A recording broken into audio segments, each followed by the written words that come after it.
O desnutrido é aquele que se nutriu de maneira precária, e a consequência disso é deixar ele ou ela magro ou magra. A fome corpórea não tem paciência e nem misericórdia. Ela pune o corpo assim que sentir necessidade. Mas quantas pessoas agem indiferentes à fome espiritual? Quantos não priorizam a leitura, o estudo, a reflexão bíblica e a oração e deixam passar fome à sua própria alma? Com uma vida espiritual desnutrida, magra e fraca, como ela poderá discernir os assuntos espirituais? Como ela poderá alcançar a maturidade espiritual? O Espírito Santo é o único que conhece a mente do Pai. Então, é por meio dele que nós conseguimos entender a mente do Pai.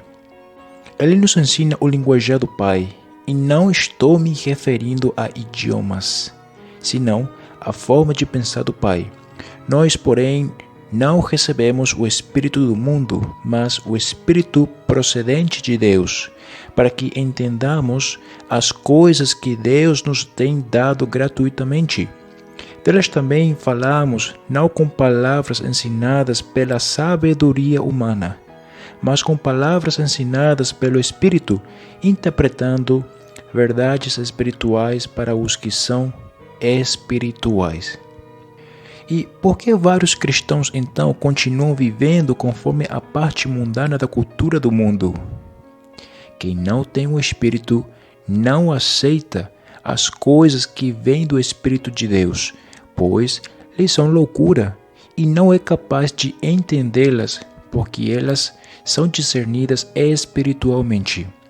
Isso me faz pensar no seguinte: será que há pessoas batizadas pelos motivos errados? Só para pensar, é possível receber o Espírito Santo quando foi batizado pelas razões errôneas? Em tais condições, não é possível receber o Espírito Santo. Veja um exemplo.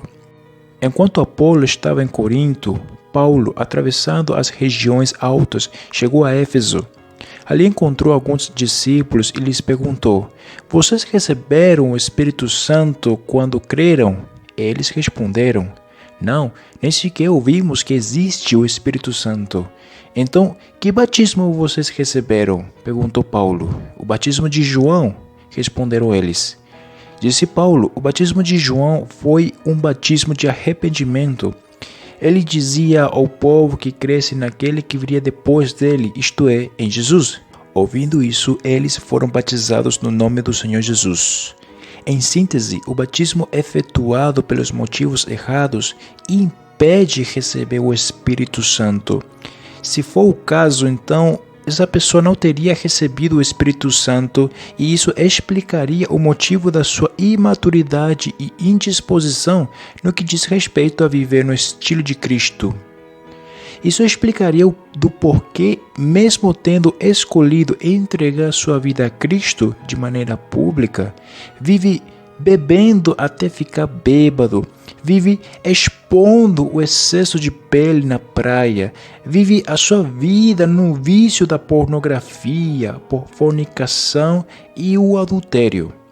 Isso também explicaria o porquê prioriza muitas coisas por acima de Deus na prática.